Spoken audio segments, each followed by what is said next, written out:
son be eating cootie cat with booty in there. Y'all know that boy. I talked to Shirley. Shirley said, I don't know who ass was jiggling all the mine or eat.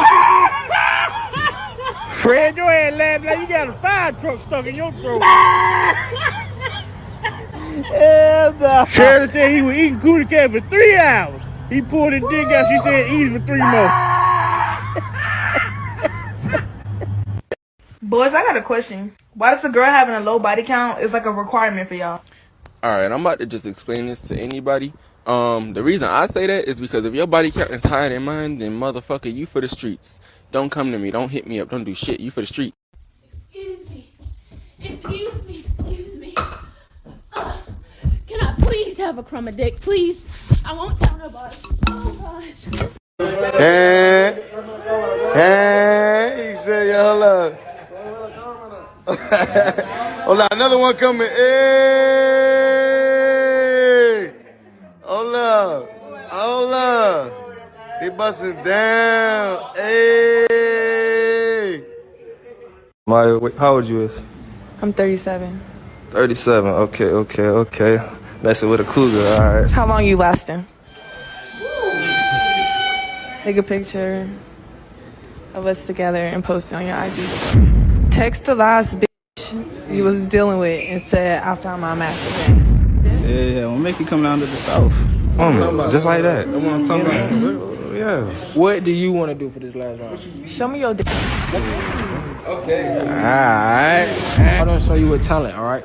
Okay. Whoever got the worst talent gotta go this round though. Okay. I was seeing if you were serious about the whole, coming over and chill. Hell yeah, I want you to come over. But you trying to watch some Netflix or something? I mean, it's cool or whatever, but I was kind of hoping you'd let me eat your body. Like that? Just like that. I ain't got time for games. I'm about to eat your booty like groceries. You can call me Uber Eats. Ma'am? Then I want you to climb my face, saddle me up, pull my hair like a donkey, and ride me till the wheels fall off. I'm sorry. What? Oh, no, I'm vegan. Not tonight. I'm not playing these games with you, T. I'm gonna suck your insides out your booty hole. I'm not playing with you. I'm gonna use your body like a human straw, and I'm gonna suck your eggs through your fallopian tubes. When I get there, I want you naked. I want you unclothed, stripped, in the nude, in the buff. I want you raw booty. Says, for one thing, it's a question, an ongoing question. Everything in the universe is supposed to be either constructive or non-constructive. Everything that people do. People do have a brain. They have a body functions and whatnot that go with the brain, and they're supposed to be synchronized so that you get the best, most constructive results, whatever those most constructive results are supposed to be. And you got 9 areas of activity: economics, education, entertainment, labor, law, politics, religion, sex, and war. And these are the 9 areas that people engage in, and all of them are interactive. What happens in the area of religion will affect what happens in the area of education. What happens in the area of education will affect what happens in the area of labor. What happens in the area of labor will affect what happens in the area of economics. So the 8th area of activity is sex. Sex is the second most powerful motivating force among people, other than just basic survival. Of course, people have to survive in order to be able to do anything. But sex is the second most greatest motivating force. Factors that are associated with sex. People are interested in sex all the time. Books are written about sex. People are trying to dissect sex and trying to figure out all of the sexual motivations. There are TV programs on sex and movies written based on sex. Interaction between people based on something called sex. And then the first motivating force among the people on the planet right now is the system of white supremacy. So when you have race, something called race or racism, which is what the system of white supremacy is, and you have sexual factors involved in that, you have the two most volatile motivating forces among the people of the known universe. According to what? According to logic. And so what people do sexually and what people do when it comes to what you're going to do about color and sex, then you have a volatile mix there. So this is always a perennial question. What are people going to be doing from 1 minute to the next when it comes to something called sex and race? And then you add into that something called, quote unquote, homo sex. Then that makes it even more volatile and more questionable. It raises a lot of questions about what the effect is going to be when you have this volatile mix. And what you mean by effect is how people are going to react to the existence of something called racism and sex, or race and sex. And so that's what we have on the plate now. Sex, according to compensatory logic, is any interaction between a male and a female that may or may not include one or more varieties of sexual intercourse and or sexual play. The remarks and suggestions made herein are made within the intention of being helpful in producing constructive results pertaining to non-white people in their sexual arrangements during the existence of the system of white supremacy. It is important to know and to understand that during the existence of and because of the system of white supremacy, no sexual arrangement of any kind will be what it should be. To expect it to be what it should be is to invite disappointment and or unnecessary confusion and conflict. As long as the system of white supremacy dominates all of the interactions between the white people and the non-white people of the known universe, it is incorrect for all people to expect all interactions between white people and non-white people and between non-white people and each other to be no more than tacky, trashy, and terroristic. The tragic arrangement, it is correct to expect this in all places, at all times, in all areas of human activity. According to compensatory counter-racist logic, it is best and correct to keep in mind that all sexual interaction between people should be designed and or intended to promote thought, speech, and action that best helps to produce the system of white supremacy, racism with the system of justice and balance between people. Therefore, in all of the arrangements, it is important to think of the ultimate goal as to not only get satisfaction from sexual sensations themselves, but to think of every interaction as a part of it, as part of a focused, constructive process of producing all of the qualifications and characteristics of the universal man and universal woman. As long as white supremacy, racism exists, think, speak, and act as if you expect the white supremacists or the racists to produce and promote chaos, confusion, and many forms of conflict between non-white males and non-white females. Let me read that again. As long as white supremacy, racism exists, think, speak, and act as if you expect white supremacists to produce and promote chaos, confusion, and many forms of conflict between non-white males and non-white females. Their deeds includes the promotion of gender manipulation and any form of counter-sexual behavior that they think may help to weaken the desire of non-white people to qualify for universal man, universal woman, correctly retaining to our freeing ourselves from the system of white supremacy. As long as white supremacy exists, remember to, at all times, blame all such conflict between non-white males and non-white females on those white people who participate in the maintenance of white supremacy. Happy Monday. Welcome back. I am Joseph Ward. If this is your first time, welcome to On the Shoulders of Giants, where we tell the stories of a sung and unsung hero.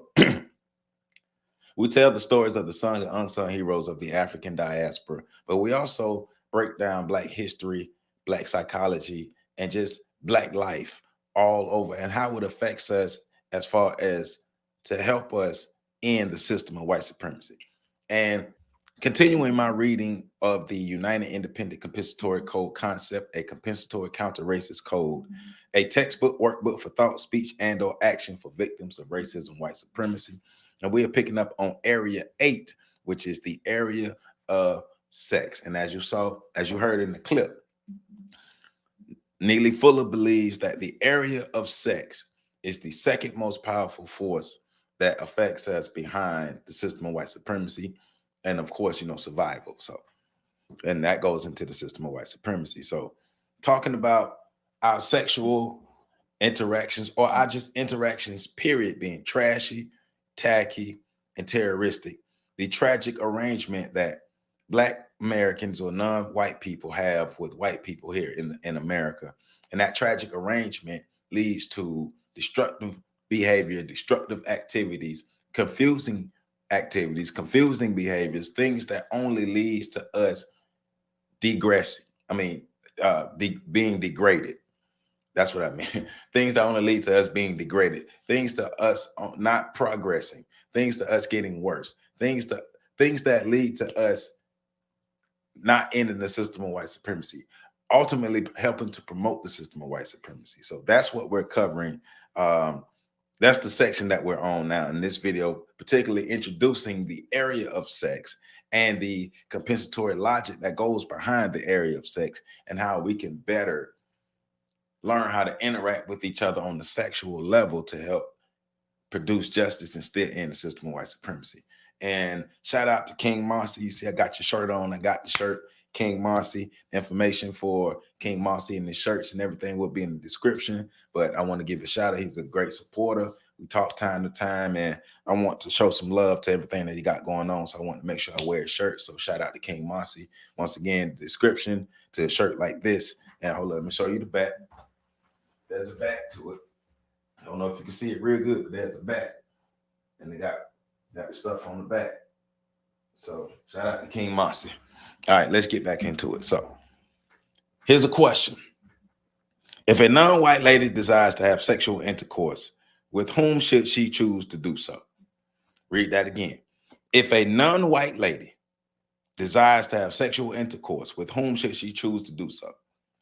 As long as white supremacy exists, a non-white female should choose only a non-white male who is currently doing all that he can to speak and or act to put an immediate end to the system of white supremacy and replace it with justice among people in all areas. So off the bat, Neely Fuller believes that non-white women should only have sexual intercourse with non-white men, and they should pick the best quality non-white man to have sexual intercourse with, not just the one you're attracted to, or not just this or that. Or that goes for men too, picking the best person to have sexual intercourse with, especially a person who is doing all they can to end the system of white supremacy. According to compensatory counter-racist logic, those non-white persons who are involved in counter-racist speech and or action are the males and females who are best qualified to think, speak, and act in support of sexual intercourse and or sexual play with each other. All other people should not be interacting with each other, should not be engaging in sexual intercourse according to compensatory logic. If you are not a constructive person, you should not be having sex. Now, one of the issues in our community is not only are the most non-constructive people having the most sex, but all of the sex is non-constructive. The people are non-constructive and the sex is non-constructive. And it's leading to results that are destructive in our community. Degrading. Right? Our community has degraded over the years, and sex has become a coping mechanism. Sex is something that we use to soothe ourselves and in our degradation. But it's non-constructive because it's being used like a drug to make us feel better about being messed up. And that's not how sex should be used. Sex should be used in a constructive manner to produce life, to produce harmony and justice, and to ultimately help to lead us to end the system of white supremacy. In everyday communications, always refer to non-white females as females or as ladies. Do not refer to them as women. And remember, we covered this in Dr. Francis Cress Welsing's book, and we covered this a bit in the past of this book. Because of the system of white supremacy, neither black males nor black females can be black men or black women. We can only be black ladies or black males. or gentlemen. We can't be men or women under the system of white supremacy because white men and white women occupy those positions of men and women. And the only way we can occupy those positions is to overthrow the system of white supremacy. So non-white women are ladies and non-white men are males. As long as white supremacy exists, only white females are permitted to function as women. Within the system of white supremacy, the white males and the white females who practice white supremacy think, speak, and act in such a manner as to guarantee that no white males will not be able to function as men, and guarantee that all non-white females will not be able to function as women. During the existence of white supremacy, all non-white people are forced by the white supremacists to function as male or female children, not as men or women. We're all forced to exist as children. So that should explain a lot of our behavior and a lot of the bad decisions that we make when it comes to the area of sex and everything that's around sex and relationships. Children are going to be childish and make childish decisions and have childish behaviors, which most likely going to have bad outcomes if there's no correction by adults or authority figures. And in this case, the authority figure would be the white supremacists who are further encouraging the childish behavior. Within the system of white supremacy, what are the 4 correct titles that should be used to describe white females? And the 4 correct titles are white female, lady or white lady, woman or white woman, racist suspect female. And the explanation is those white people of the known universe who practice white supremacy are the only people who have the power to decide which people are men, which people are women, rather than simply males or females. Within the system of white supremacy, it is the white supremacists who decide who is to be regarded and treated as a boy or a girl, regardless of their formal or informal titles.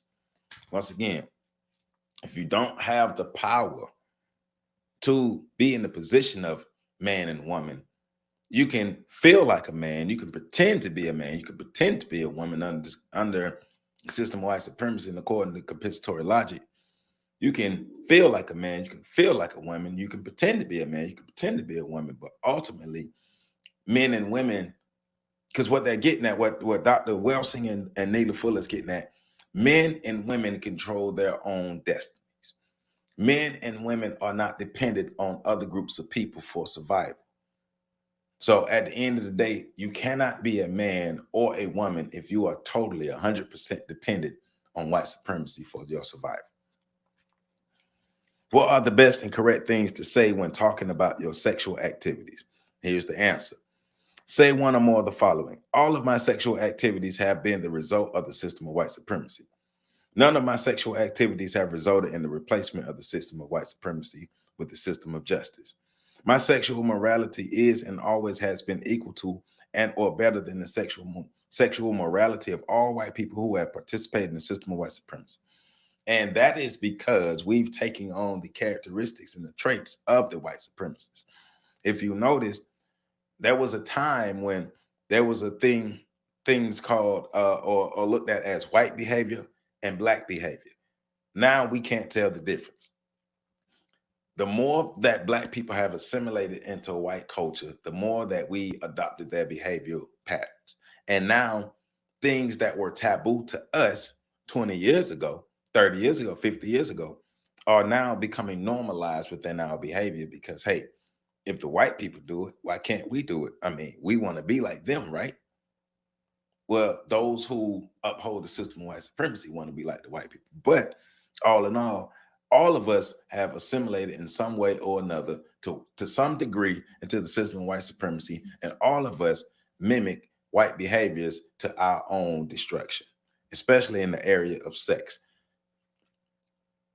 We're so confused when it comes to the area of sex, it's not even funny. We're so oppressed and depressed in the area of sex, it's not even funny. We believe that we rule sex, that we rule the area of sex. We believe that our sexual prowess is higher than any other group of people, higher than any other males. But in all actuality, we're doing it all wrong. We're doing it all backwards. And it's hurting our progress as far as a people. It's helping maintain the system of white supremacy, but it's hurting our progress. Our sexual activities are not bringing us together. They're tearing us further apart. When non-white people willfully, deliberately, and mutually engage in sexual intercourse and or sexual play with each other, what people are qualified to criticize, pass judgment on, and or poke fun at them? So who's qualified to criticize the way Black people engage in sexual activity? The answer is no person is qualified. The question is why? The answer is no white person is qualified. So white people are not qualified to criticize the way non-white people engage in sexual intercourse. No white person is qualified because during the existence of white supremacy, the conduct of white people against non-white people in matters of sexual intercourse or sexual play and or sexual activity is and has been incorrect, unjust, tacky, trashy, and terroristic. And looking at fetishizing people, looking at Black men and Black women being objects of the fetishes that white people have, or even the act of lynching a Black person, burning them and mutilating them and castrating them. Some of those activities, look at those. The way that they've behaved sexually with themselves and us, just the SA, just the long history of SA. The long history of SA that goes back to when, to first contact. Remember, SA is a tool of war. We are at war. SA is a tool of war, and you use it to instill fear and to keep people in line. So we factor in all of that. They have no place, no moral ground to stand on to try to criticize anything we do sexually. No non-white person is qualified because he or she has directly or indirectly tolerated, condoned, and or supported the incorrect, unjust, tacky, trashy, and terroristic conduct of white people against non-white people in matters of sexual intercourse, sexual play, or alternative activity. And you know what I mean by alternative activity. What is the correct thing to say in regards to most criticisms that white people make about the sexual behavior of non-white people? Say, considering the tacky, trashy, terroristic, and tragic record of sexual behavior of white people with non-white people, no white person is correctly qualified to say anything derogatory or belittling about the mutual sexual and or anti-sexual behavior of any non-white person. All right. Now, this next section, because we're getting into it, because Neely Fuller is setting the stage and he's getting our minds to understand that sex under the system of white supremacy will not be constructive in any way. We have to end the system of white supremacy to start to be able to have more of just and constructive sex. Now, we can work toward having constructive sex, but totally we do need to end the system of white supremacy to get rid of that negative influence, that negative power over us, right? So do not expect any person to be so-called sexually moral at all times under all conditions. Do not expect any person to be so-called proper in what he or she may do in matters of sex. The note is, expect any person to sometimes make major errors or surprising or disturbing changes in his or her sexual conduct, and expect him or her to do so in a manner that is neither logical nor easy to explain. Influence. Especially nowadays with social media, you see the videos in the opening clip. Influence, sexual behavior, the line between sexual exploration and sexual deviance, right? The line between helping and hurting, the line between pleasure and deviance, basically. The lines have been blurred. Black people, we've conducted ourselves a certain way for a while until we started moving more and more and more and integrating and assimilating more into white culture and white spaces. Now, what they do, we do. So behaviors that were looked at as Black people don't do that. It's, if you're not doing nowadays, if you're not doing it, you might not even be able to maintain a relationship, right? Nowadays, if you don't, in some regards, in some aspects, if you are not willing to push the sexual boundaries, you are regarded as an inadequate sexual partner. So Be aware of everyone's sexual weaknesses, strengths, and peculiarities, including your own. What type of little kinks do you have? Do I have? Do we have, right? Be careful in what you say or do that may add confusion about or do greater non-constructive harm to those involved in one or more questionable sexual situations, especially during the existence of white supremacy. With all the I know, and I can say from personal experience and the other experiences that people that I've watched over the past 20 to 25 years, the introduction of pornography, the introduction of sexually explicit content on TV and the social media, the introduction of social media, the introduction of, well, the access to free pornography, all those things being molded and our brains being sculpted into believing and behaving in a specific manner. This is how we should be behaving. If these sexual activities are now acceptable, and if you don't engage in these sexual activities this way, you're a loser, you're behind, you're a square, you're a prude, and your sex is probably not good. You probably wouldn't be regarded as an adequate sexual partner. You're not a desired sexual partner. So, hey, you either get down with what we're doing now, or you stand in the back and you're not going to have any options to have sex, because we need you to be extra nasty. And if you're not going to be extra nasty, then what are we doing? Because we're supposed to assimilate and do all the things that white people do because we have to keep up. The idea and the attitude of trying to keep up is what's keeping us behind.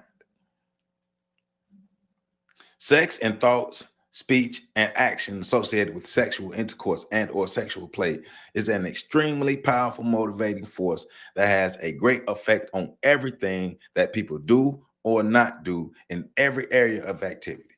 Read that again, hammering home the point. Sex and thoughts, speech, and action associated with sexual intercourse and or sexual play is an extremely powerful motivating force that has a great effect on everything that people do in every area of activity. And remember, every area of activity affects every other area of activity, but sex is one that may have the greatest effect of all areas of activity. Remember, according to compensatory logic, survival and or racism is the strongest motivating factor that people have in the known universe. Next to that is sexual desire, sexual drive. Everything is about sex. Let's talk about sex. Sex, this sex, that sex, sex, sex, sex, sex. And if you ain't good at sex, you ain't good at life. Right? Correct sexual behavior can only take place in the correct system. The system of white supremacy is not a correct system. So the way we are having sex is nowhere near correct unless we're working toward having, unless our sex is constructive and we're working toward using even the area of sex to end the system of white supremacy. During the existence of white supremacy, what is the best and correct way to describe the sexual activities of non-white people? And Neely Fuller's answer is pitiful. During the existence of white supremacy, the word pitiful best describes anything and everything that non-white people do as that does not result in the replacement of the system of white supremacy. And it's talking about all areas of activity, but especially the area of sex. The way we exist, according to compensatory logic, sexually is pitiful because it's not working to end the system of white supremacy, and it's only causing more confusion. It's only causing more confusion. The problem, one of the main problems is during the act of sex is one of the few times that black men or black males and black females actually can be civil. And as weird as that sounds, you got your face in somebody's butt cheeks, and that's the only time you can be civil. Or you got somebody's testicles in your mouth, and that's the only time you can be civil.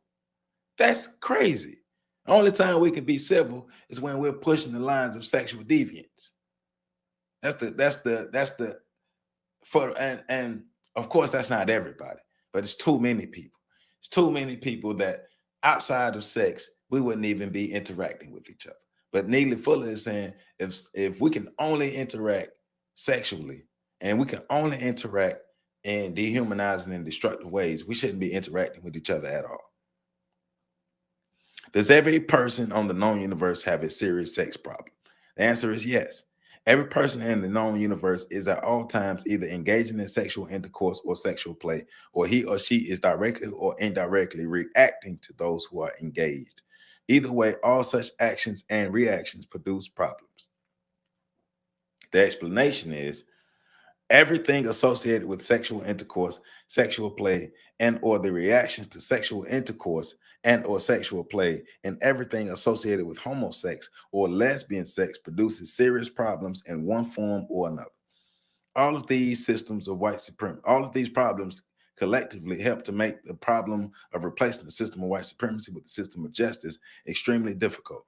The system of white supremacy guarantees that no form of sexuality related activity will produce correct relations between people as long as white supremacy exists. Of course, right? That makes sense. Yes, go out and be nasty. Go out and have sex with as many people as possible. All men, all non-white men, go conquer the world with your penis. All non-white women, just go be ran through. Have all type of illegitimate babies. Create all type of broken and confusion relationships, because that helps the system of white supremacy continue. It don't help us in the system. It might make you feel good temporarily that you got a chance to bust an orgasm, but we're no closer to ending the system of white supremacy. But yet, we will complain. Oh, we're going to complain, and we're going to complain loud. And we're going to use these social media platforms, the various social media platforms, to complain about the system of white supremacy without working to actually put real, tangible efforts into ending the system of white supremacy. We just be talking. During the existence of white supremacy, when exactly is a non-white person sexually mature? Great question. Great question. When exactly is a non-white person sexually mature under the system of white supremacy? The answer is at no time. During the existence of white supremacy, all non-white people are forced to function as children, and the white supremacists are their illegitimate parents because they dominate us, right? As a subject child of the white supremacists, no non-white person can function as a mature person in any area, including sex. We don't have full control, full autonomy over our lives. We have as much as we believe we have. We have as much as they've given us. But still, they have more unconscious and conscious control of our lives than we understand. So we're not truly sexually mature because we can't even use sex to help better our situations. We are sexually programmed and sexually reactive to do our best to only chase pleasure and orgasms and sexual prowess and sexual identity rather than freedom. What are the 3 things that you should definitely not do in regards to sexual intercourse? So 3 things Neely Fuller is suggesting that we don't do. 1, do not be hypocritical in anything that you say or do in regards to anything that involves sexual intercourse with your chosen religion. Hey, so a lot of people out here not doing what they're supposed to do. Especially a lot of Christians. Christianity has specific laws, specific rules about sex. And these people be breaking them all the time. So yeah. Do not engage in sexual intercourse with a white person as long as white supremacy exists. And the idea behind that is engaging in sex with a white person is non-constructive. Because all sexual activity should be with non-black people, non-white people should only engage, according to Neely Fuller, all non-white people should only engage in sex with non-white people, and it should be in a constructive manner to help rid the world of the system of white supremacy. So in his logic and in his codes, it's if you're engaging in sex with a white person, then how can that help to lead to end the system of white supremacy? How are you building toward your people getting stronger and being more powerful, more self-actualization as a people if we're engaging in sexual activities with non-white people?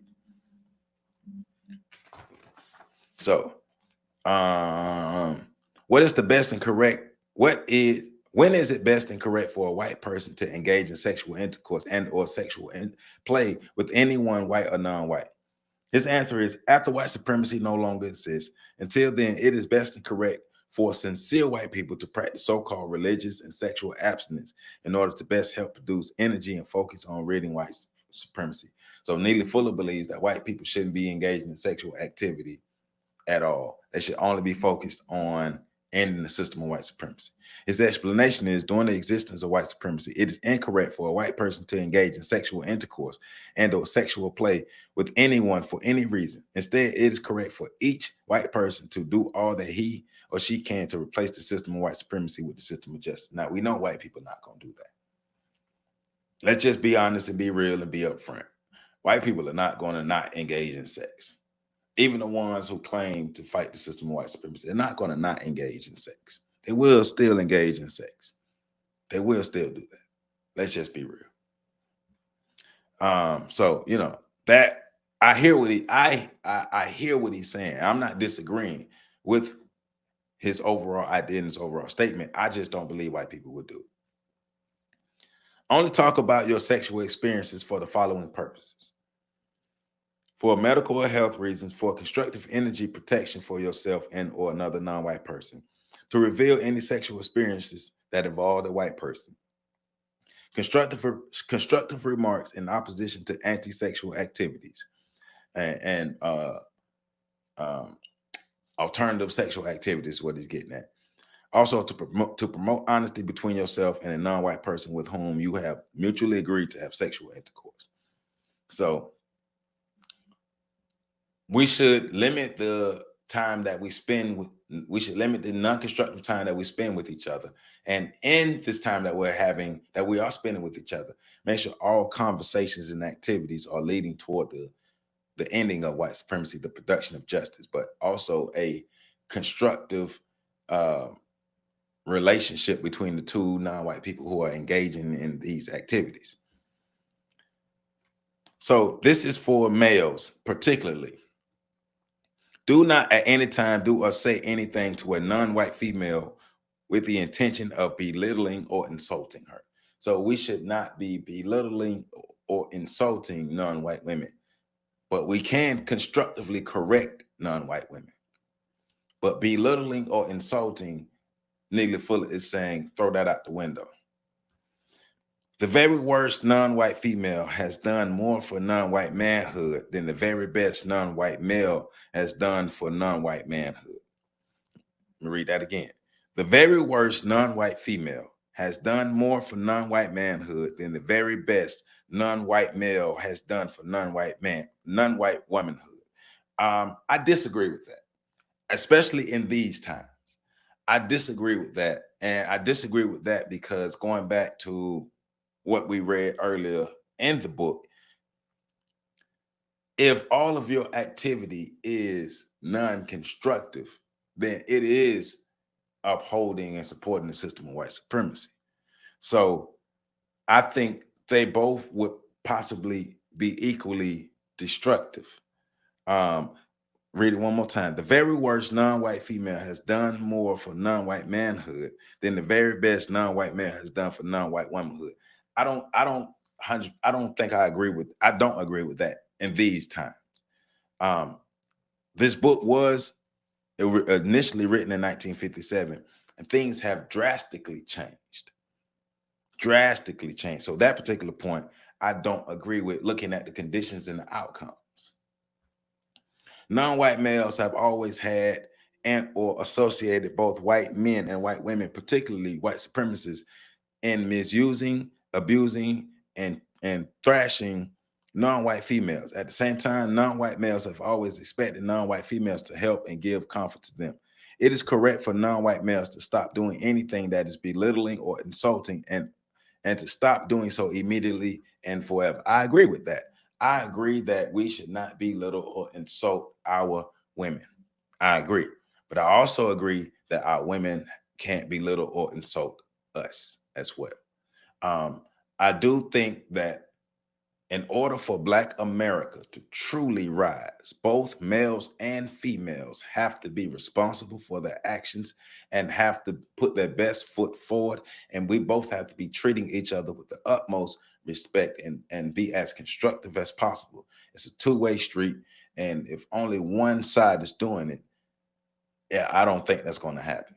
I do believe that both non-white males and non-white females both have to put our best foot forward. If you think that your choice mate deserves to be belittled, there's no logical reason for your choice mate, that your choice mate should be your choice mate. And I agree with that. If you're going to belittle somebody, or put them down, or use them as an ego booster, they shouldn't be in your life. Because of the many derogatory, belittling, devastating, and totally harmful things that the racist white men and white women have done and are doing against non-white females through the system of white supremacy, no person, white or non-white, is qualified to make any belittling, derogatory jokes and any otherwise non-constructive remarks about anything that any non-white female does in the matters of sex. I agree. If we're not working in a constructive manner to correct behavior, then everything else should be thrown out. It has to be constructive to help put us on the right path to be universal man and universal woman. And remember, both sides, both universal, both the Black male and the Black female have to make the choice to become universal man and universal woman. Whenever you see, hear, or are asked about non-white females being degraded, insulted, trashed, or depicted in a vulgar, obscene, derogatory manner, blame the white supremacist, because the white supremacy created the system and put the programming in our minds to exist this way. Here's a question. What is one of the best and correct ways to explain why racism is stronger than sexism? And I like this. I like this. The answer is sexism is the practice of males mistreating females because they are females, or females mistreating males because they are males. Racism is the practice of white people during the existence of white supremacy, mistreating non-white people because of their color or factors associated with color of those people. If sexism was stronger than racism, white women would have eliminated white supremacy by refusing to help white men practice white supremacy against non-white females. Bam. So that also helps. That's also a blow to the feminism thing, right? Because white women they recruited Black women to be a part of the feminist movement, and white women have not worked to help improve the conditions of Black women and have not worked to help keep Black women safe from white men. So yeah, they're lying. What is one of the best and correct ways? Oh, I read that. Okay. So many white women pretend that they are not willing partners with those white men who are in the business of white supremacy. And I've been noticing this since I was in middle school. White women, a lot of white women who practice the system of white supremacy, they pretend as if they too are victims of the patriarchy. But that's a lie. The system of white supremacy and patriarchy could not exist without the cooperation of white women. How can a whole culture exist without the cooperation of the majority of the people? Cultural standards and cultural cues and cultural norms and all these things could not exist and continue to exist without the total contribution of the majority of the people. So we got to think. They do this for the purpose of continuing to dominate and confuse both non-white females and non-white males. They pretend that they have nothing to do with what white men do. But that's bull, because remember, who are the first teachers of the children? Women pass down. We, in the Black community, we consistently talk about women are the main ones who pass down culture. So that would mean white women as well, and other non-Black women and other non-white women. As long as white supremacy exists, no one understands that no matter how much white men and white women may fight each other in other ways to be in conflict with each other, it is best and correct to believe that the most important attraction that they have for each other is based on the desire to continue the system of white supremacy, right? Don't fall for the okie doke, right? So is it correct to blame the white supremacists for the destructive ways that non-white males and non-white females interact with each other? And Neely Fuller is saying, yes, it is racist man and racist woman who, through the system of white supremacy, systematically produce the general conditions that result in non-white males and non-white females being taught, trained, and or forced into interacting with each other in a tacky, trashy, and terroristic and destructive manner. The white supremacists work to guarantee that non-white males and females will function in conflict with each other in all areas of activity, including economics, education, entertainment, labor law, politics, religion, sex, war, and counter war. Here's another question. What is the correct thing to say when a white female asks what is the most effective thing that she can do to help end racism and to prove to herself and others that she is serious about trying to do so? The answer is, say to her, until racism is replaced with justice and correctness. 1, never say anything to a non-white person that is not true. 2, never withhold constructive information from a non-white person. 3, do not have sexual intercourse or engage in sexual play with a non-white person. 4, do not engage in alternative sexual behaviors with a non-white person. 5, do not produce any offspring by any means or adopt any non-white offspring. 6, do all that you can to promote the replacement of the system of white supremacy with the system of justice, and never do or say anything that does not help to do this. 7, and the last one, do not fail, refuse, or neglect to try to get all other non-white people to follow the aforementioned requests and suggestions. It is white people's job to convince white people to not be racist. It is not black people's job to have to teach or convince white people to not be racist. Any black person who's in that mindset, I just believe you don't understand the system of white supremacy. You don't understand racism. And you don't understand that it's an act, it's deceit, it's deception. You believe that these people don't understand these things. But come on, man. People don't just be unconsciously racist, right? They know who they are. They've been trained. It's in the homes, it's in the system, it's a culture. White supremacy don't exist just because. It exists because it's real and because it's continuously passed on. During the existence of white supremacy, describe all sexual intercourse and or sexual play between people as hypocritical, indecent, obscene, perverted, pitiful, primitive, silly, wasted, tacky, trashy, and or terroristic. During the existence of white supremacy, a quality relationship between non-white people with each other and or between non-white people and white people does not and cannot exist. Because of the tragic arrangement that the white people and the non-white people of the known universe have agreed upon as a result of the establishment of white supremacy, the sexual interaction that non-white people can experience are interactions that can only be correctly described as tacky at best. During the existence of white supremacy, any attempt that is made to improve on the tacky sexual interactions between non-white people with each other and or with white people, the so-called improvement becomes trashy. If any attempt is made to improve the trashy interactions between non-white people with each other and or with white people, this so-called improvement becomes terroristic because, people get violent when you try to take away their sex, right?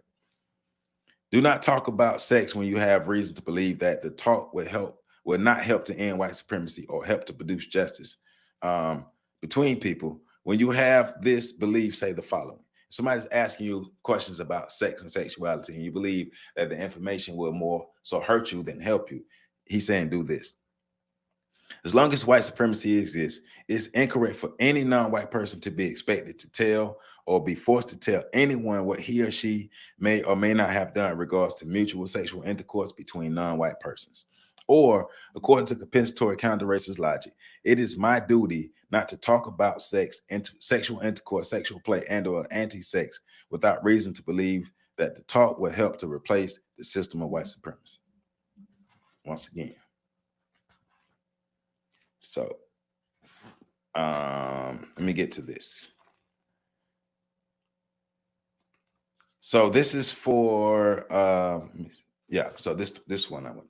This is the part I want. So for males, for the males, do not ask any female to engage in sexual intercourse and or sexual play with you.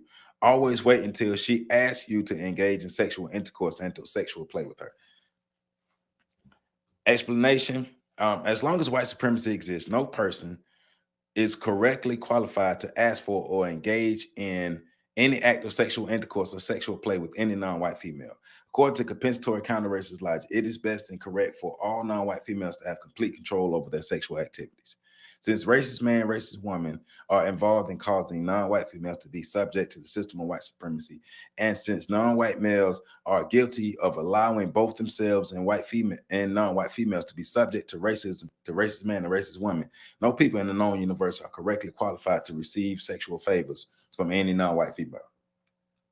So the non-white female isn't inviting you to have sexual intercourse with her. He's saying you shouldn't force yourself or try to engage in sexual intercourse at all. Now, in this section, he's also talking, one thing he talks about is having deep, real, vulnerable conversations with each other. Non-white men, non-white women, black men, black women, having real, constructive, open, unguarded, unfiltered conversations about each other before you engage in sex, so you can get to know each other. He even goes as far as to say you should get to a point to where both male and female they strip naked and they sit and they have conversations, real conversations. We're both naked and we're having conversations. This is before we have sex, because we're leading to have sex, and we're going to do this and get to know each other.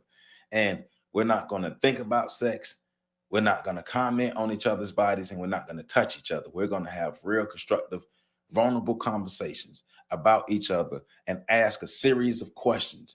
And he suggests to even do this more, like over 200 times, 200 interactions before you actually have sex. So you know exactly what you're getting into and you're vulnerable at that space. You know what each other look like naked. It's an intimate setting, but it's a needed intimate setting to get to know each other. So when a person mentions an intention to engage in sexual intercourse or sexual play with you, ask the following questions. So, do you truly want to engage in sexual intercourse or sexual play with me, or do you want to know if you can, or do you want to know if you can, or if you just want to? Do you want to engage in sex, or you just want to know if you got the opportunity to? Why do you intend to engage in sexual intercourse and the sexual play with me? When and where do you intend to engage in sexual intercourse and the sexual play with me? How often do you intend to engage in sexual intercourse and or sexual play with me? What do you intend to do with me or about me after you have engaged in sexual intercourse or sexual play with me? Do you believe that sexual intercourse and or sexual play will help improve constructive communication between us? Do you believe that sexual intercourse and or sexual play with me will help us think, speak, and act to oppose white supremacy in a more effective manner?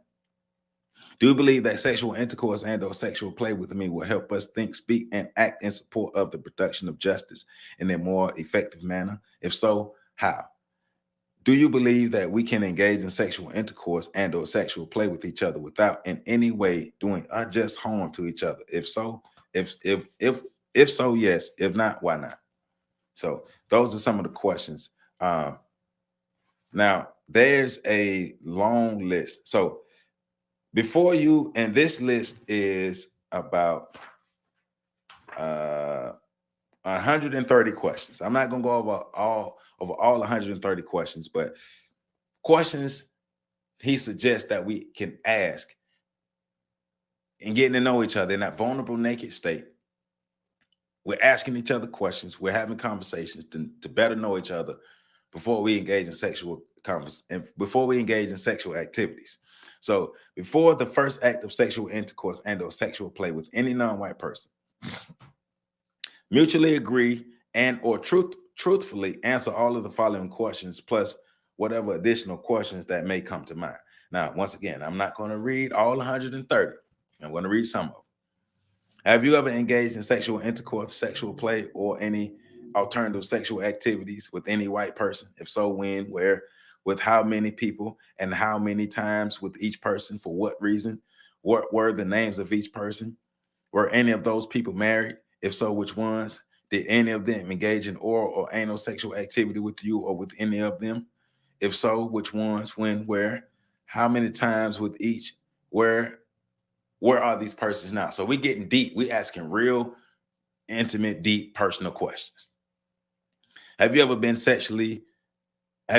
essayed in any manner? Have you ever been essayed in any manner? Have you ever been put into a greater confinement or jail, been in prison, jail, anything? If so, why and for how long?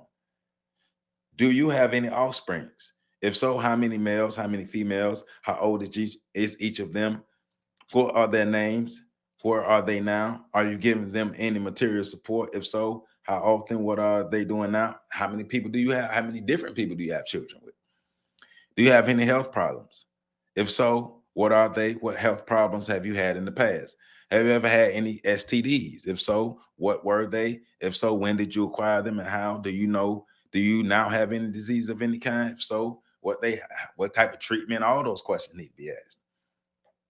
Do you have or have you ever had any sisters or brothers? If so, how many? How much educational training do you have or have you had?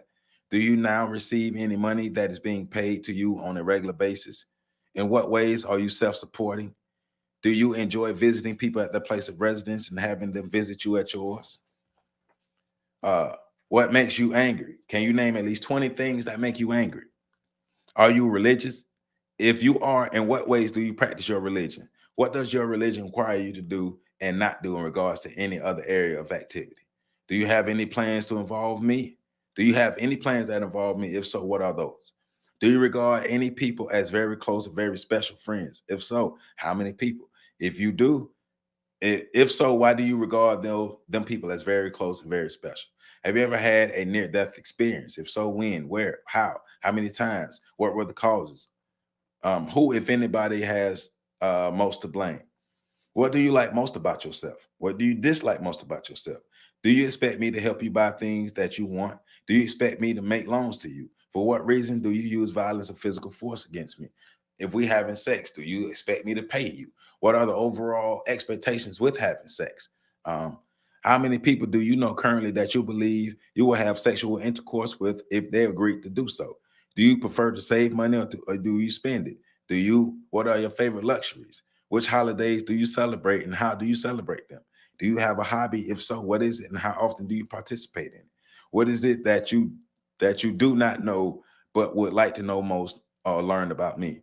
What are your 3 best skills? Do you enjoy dancing? Do you enjoy gambling? What does your choice of musical sounds cause you to think about the most? How many offsprings would you like to have and when? What's the next major thing that you want to accomplish and what is your plan to accomplish it? What have you ever done and what are you doing now with the intention of helping to replace the system of white supremacy with the system of justice? Do you plan to marry? If so, whom do you plan to marry, when, where, and why? What do you own? What do you regard as your most important possessions? Who do you know is threatening to do harm to you? And if so, why? Up until now, what has been the happiest and or the saddest moments of your existence? How many people depend directly on you to help them? Why? And so on and so on and so on. And what is your best skill? Do you enjoy producing things, preparing things, reporting, preparing food, and doing other things for adding pleasure and comfort to yourself and your place of residence?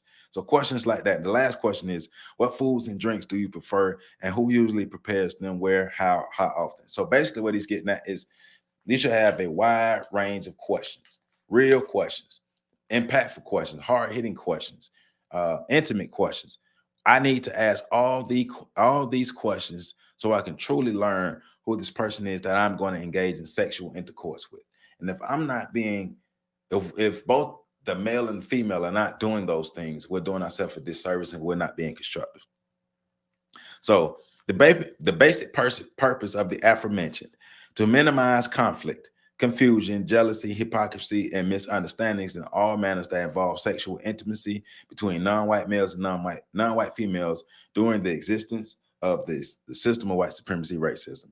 Another reason is to help produce more honesty and more effective counter-racist thought, speech, and action that involves sexual intimacy between non-white males and non-white females during the existence of the system of white supremacy. And finally, to help avoid the promotion of diseases and or the production of unwanted offspring, while at the same time helping to promote counter-racist thought, speech, and action through sexual intimacy that is self-controlled, trustworthy, predictable, more relaxed, and with results that are less harmful, both physically and mentally. We have to change the way we engage in sexual intercourse with each other. The way we engage in sexual intercourse, according to counter-racist logic, is trashy, tacky, and terroristic. And we know this because where's the progress? Where's the progress of us being able to show that, hey, even in the area of sex, we're getting better? We're not. And we have to be real, and we have to change the way we have sex, but we have to look at sex differently.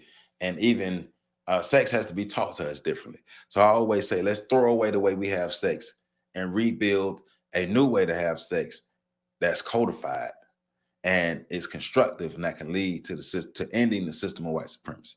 So I read from pages 375 to 308, or to 307 rather. So from 375 to 275 to 307, that's what I read for this particular video. Make sure you read. It's area 8 of sex, starting on page 275 to 307. So read to catch up. Once again, King Mossy, I appreciate the shirt. The link to get your shirt is in the description.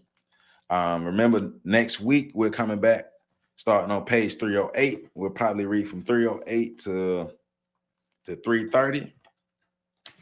So probably read from 308 to 330 for next week. But remember, from 275 to 307, you need to read for this particular video. And yeah, we're talking about sex.